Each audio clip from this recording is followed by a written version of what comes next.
Please welcome Anthony Ramos.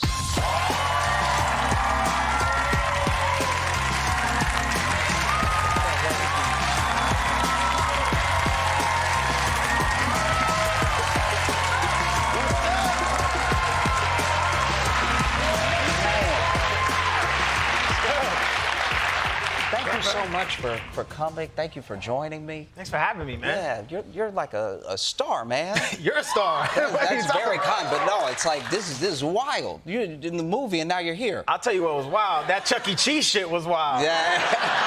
That was wild. Man, so with this movie, because I'm very curious, you know, I've seen you in a few roles now, and they're all very, very different. And so for a movie like this that is stressful, what was it like to take that on? Because you play this, you play this soldier who is in charge of this thing that's supposed to run as a countermeasure to a missile, and as we just saw, it didn't go well. Right.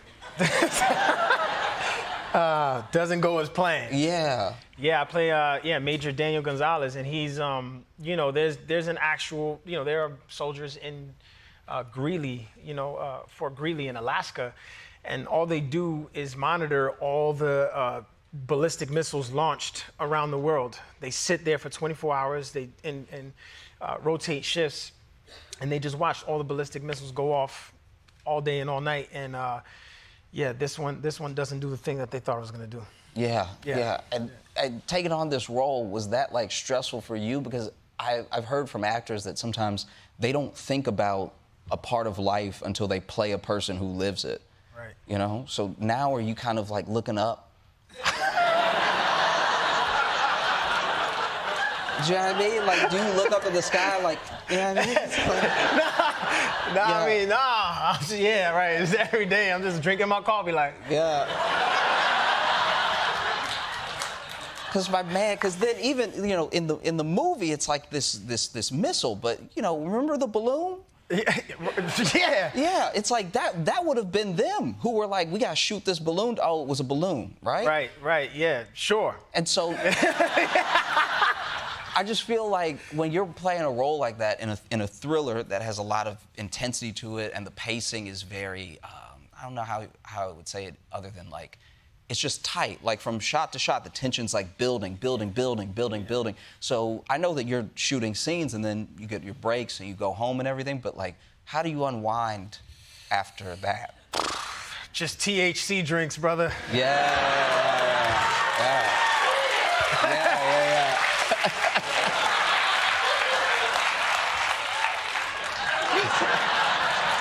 You know. Now, do you said that there's a thing that you do in the movies, if you can, where you sneak a line in for like your friends and your family that like maybe only they'll understand. Did you do it this time? I tried. You tried? I attempted. Okay. It got cut though. Yeah. I tried to. In the beginning of the movie, I'm getting into an argument with who I guess is on the other line, like my wife or spouse. And I said the name of a girl I used to talk to. Yeah. I didn't make it in the movie though. And then they cut it. Okay, fair enough. Yeah. She's a nice girl though. She's a nice girl. Yeah. And so when it comes to how like diverse of an actor that you are, like all these different roles, is there something that you're learning as you play people who are so different from the last person that you played? Like, I know to a certain degree it's just acting, so the job is to show up and become the person, but I don't know, we've seen how like some people always play the bad guy, some people always play the hero, and I feel like you have a lot of dynamic characters that you've been. Like, I've watched you sometimes and not known how to feel about you. You know what I mean?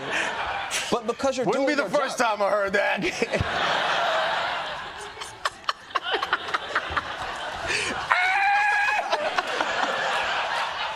Yeah. Yeah. But is that something is that something you feel whenever you take on a role, or are you being super selective with things where you're like, oh, I don't know if I want to go to this place? No, I mean, I try. You know, look, I think it's cool when we get to play people who are different than the person that we put on every day, right? Like, I think there's a version of us that we put on depending on what setting you're in or where you are. You're probably different when you're at home, by yourself or with a friend than you are with, a room full of 5 strangers or 10 strangers or whatever it is, right? But like, I think that it's cool to be able to play the villain, like how I did in Ironheart, to play the hood and then go playing Usnavi and In the Heights and then going to play Noah Diaz in Transformer and then get to turn into a Transformer, and then like just putting myself into the minds of all these different people and then, in this one getting into the mind of this soldier and then, but you just, you just take small parts of who you are and put them into each role, and you start there, right, with the person that you are, and then you pull from there, and then you're like, okay, well, cool, well, this is kind of how I would react to the situation, but now let me put myself into the mind of this guy. All right, this is Daniel Gonzalez. He has a wife. He has 2 kids. He's been far from them for 6 months. He probably misses his family, but he has a duty here, and he has to compartmentalize. And you just have to, I don't know. I just love I love the craft, man. I love thinking about all those things, And so you basically, when you take on a role like this, you start with, this is me if a missile was coming. Right. Right.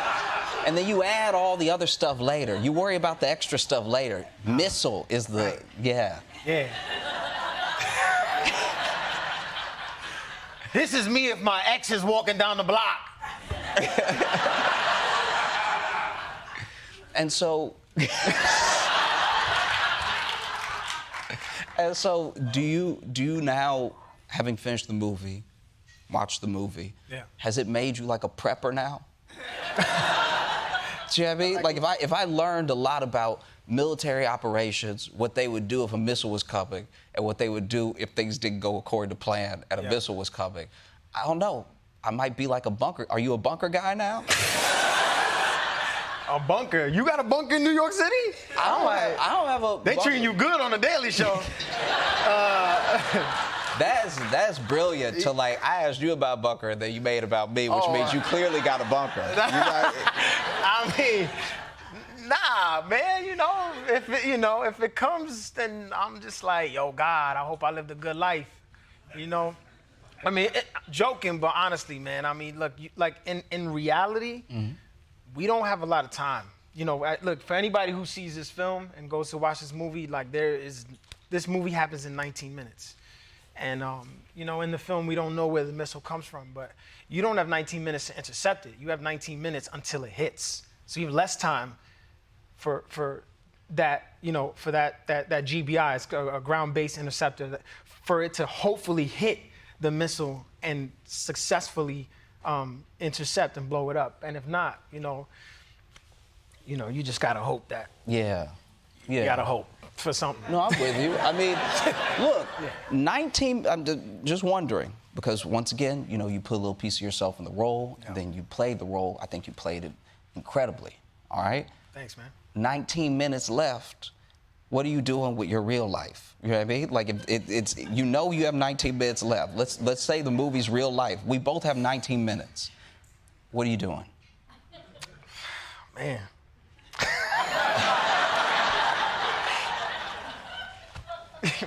Maybe I got like a wife at that point, and like, maybe I'm not too far from her. I'm like, yo, babe, 19 minutes. 19 minutes, baby, what we doing? Yeah. Yeah, I mean?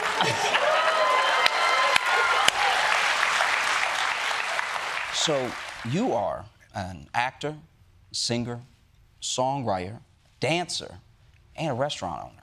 Yeah. That is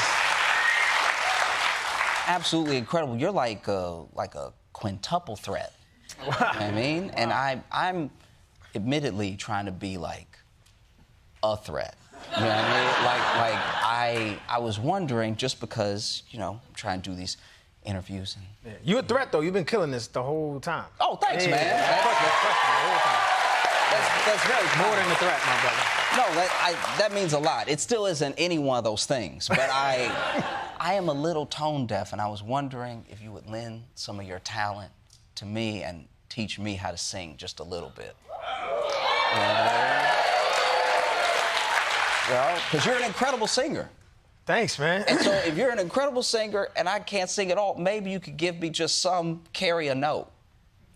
Maybe you could help me carry a note. Carry a note? Yeah. You're not looking at me with any confidence. I'm just trying to make sure I hit the note. I don't know what note it's gonna be. It could be any note you pick. I won't know the difference. Okay.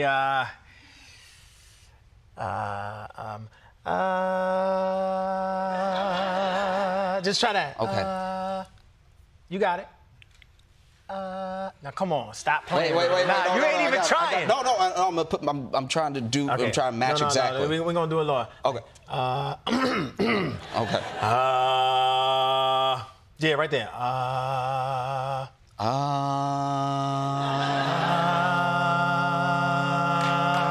You know what I'm saying? Wow. Come on. Stop playing, Josh. Oh.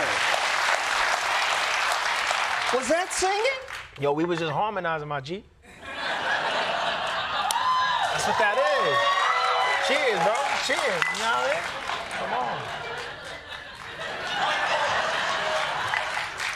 You are absolutely phenomenal. The movie is phenomenal, and I appreciate you so much for being here. Oh, Thank you so much. Thank you so much. House of Dynamite will be in select theaters globally October 10th and on Netflix October 24th.